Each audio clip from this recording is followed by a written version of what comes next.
வணக்கம். திருநெல்வேலி மாவட்ட காவல்துறையில் சிறப்பாக பணிபுரிந்து ஓய்வு பெற்ற சிறப்பு உதவி ஆய்வாளர்கள் திரு காந்திராஜ், திரு சம்சுதீன் மற்றும் திரு ஷேக் முகமது சிராஜுதீன் ஆகியோரை மாவட்ட காவல் கண்காணிப்பாளர் டாக்டர் வி பிரசன்னகுமார் IPS அவர்கள் சான்றிதழ் வழங்கி கௌரவித்து தனது வாழ்த்துக்களை தெரிவித்துக் கொண்டார்.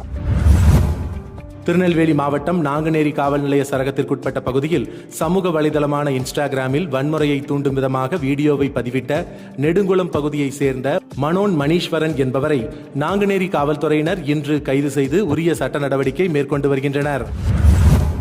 தமிழ்நாட்டில் வெயிலின் தாக்கத்தால் மின் தேவை மேலும் அதிகரித்துள்ளது. தமிழ்நாட்டிற்கு வழக்கமாக 16,000 மெகாவாட்டாக இருந்த தினசரி மின்சார தேவை கோடை வெயில் காரணமாக நாள் ஒன்றிற்கு 21,211 மெகாவாட்டாக உயர்ந்துள்ளது. ஆகவே பொதுமக்கள் மின்சாரத்தை சிக்கனமாக பயன்படுத்துமாறு தமிழ்நாடு மின்சார வாரியம் கோரிக்கை வைத்துள்ளது. நாடு முழுவதும் கிரெடிட் கார்டு நிலுவைத் தொகையை திருப்பி செலுத்த நிர்ணயிக்கப்பட்ட கடைசி தேதிக்கு பிறகு 3 நாட்கள் வரை கூடுதல் அவகாசம் வழங்கப்படும் என்றும் அடுத்த ஆண்டு முதல் இந்த புதிய விதிமுறைகள் நடைமுறைக்கு வரும் என்றும் ரிசர்வ் வங்கி அறிவித்துள்ளது. நன்றி. உங்கள் பகுதிகளில் நடக்கும் செய்திகளையும் எங்களுக்கு அனுப்பலாம். திரையில் தெரியும் நம்பருக்கு வீடியோவாகவோ புகைப்படமாகவோ அனுப்பி அந்த செய்தி பற்றிய தகவலையும் பகிரவும். மீண்டும் நாளை செய்திகளில் சந்திப்போம். இந்த வீடியோ பிடிச்சிருந்தா லைக் பண்ணுங்க, கமெண்ட் பண்ணுங்க, உங்க நண்பர்களோட ஷேர் பண்ணுங்க.